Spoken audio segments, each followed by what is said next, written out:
नमस्कार, मैं उनिशा शर्मा और आप देख रहे हैं राष्ट्रीय जगत विजन न्यूज। जांजगीर चांपा जिले में रेत माफियाओं के हौसले बुलंद है। रेत माफिया हसदेव नदी का सीना छलनी करने के लिए चैन माउंटेन, जेसीबी जैसे प्रतिबंधित मशीनों का उपयोग कर रहे हैं। वहीं रेत का अवैध परिवहन कर बिलासपुर, कवर्धा और मुंगेली जिले में भेज रहे हैं।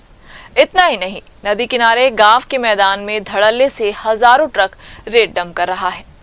इधर जिला प्रशासन की टास्क फोर्स कार्रवाई के नाम पर खानापूर्ति कर अवैध कारोबार को मौन समर्थन दे रही है।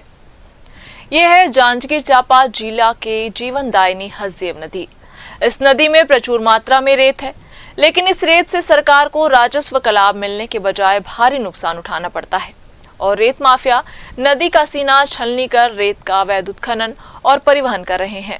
हसदेव नदी के किनारे बसे ग्राम पंचायतों के कई गांव अवैध रेत डंपिंग का केंद्र है, जहां शासकीय और निजी जमीनों में अवैध रेत डंप को जानते हैं, लेकिन ना तो गांव के लोग इसका विरोध करते हैं और ना ही जनप्रतिनिधि किसी तरह से आपत्ति करते हैं।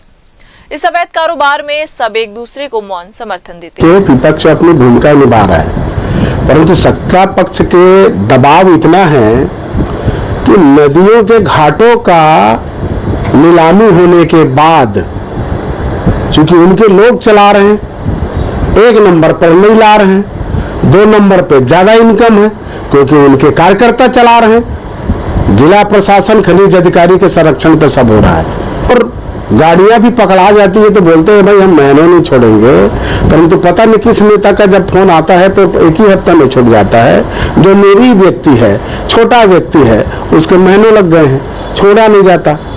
ये तो कुल मिलाकर कथनी और करनी में फर्क है। राज्य सरकार के इशारों पे, ऊपर के नेताओं के इशारे पे जिला प्रशासन चल रही है। कानून तो सबके लिए एक बराबर है ना, तो इसमें काहे को माँ और मौसी की बात आती है?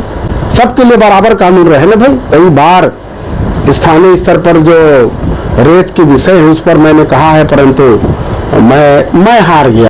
कलेक्टर जन्मेजय महोबे ने रेत के अवैध उत्खनन और परिवहन की शिकायत मिलने पर लगातार कार्रवाई का दावा किया और रेत के अवैध भंडारण पर रोक लगाने के लिए राजस्व, पुलिस समेत खनिज विभाग के संयुक्त टीम को टास्क फोर्स बनाकर कार्रवाई के निर्देश देने की बात कही।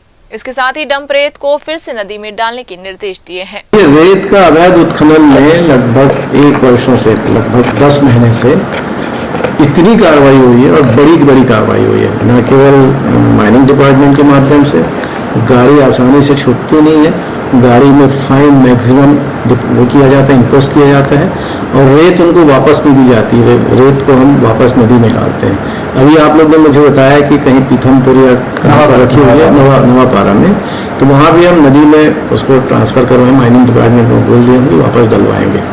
और जहाँ भी रेत है, पुलिस, रेवेन्यू और माइनिंग तीनों जगह से कार्रवाई हो रही है और जो भी इस तरह की हिम्मत करेगा उस पर कड़ी कार्रवाई की जाएगी। हसदेव नदी के किनारे पीथमपुर, देवराहा, नवागांव, केवा, भादा गांव में रेत माफिया रात दिन रेत का अवैध उत्खनन कर रहे हैं और ओवरलोड भारी वाहन ग्रामीण क्षेत्र की सड़कों को जर्जर कर रहे हैं। इसके बाद भी न तो शासन कार्रवाई कर रही है और न ही जिला प्रशासन की टास्क फोर्स किसी रेत माफिया पर शिकंजा कस पा रही है। ऐसे में खनिज माफियाओं का हौसला और भी बढ़ता जा रहा है और पूरा इस गाँव में रेत का अवैध भंडारण करने वालों को संरक्षण भी मिल रहा है। फिलहाल इस खबर में बस इतना ही। देश प्रदेश की खबरों से अपडेट रहने के लिए हमारे चैनल को सब्सक्राइब करें और नई खबरों के नोटिफिकेशन के लिए बेल आइकन जरूर दबाएं। नमस्कार।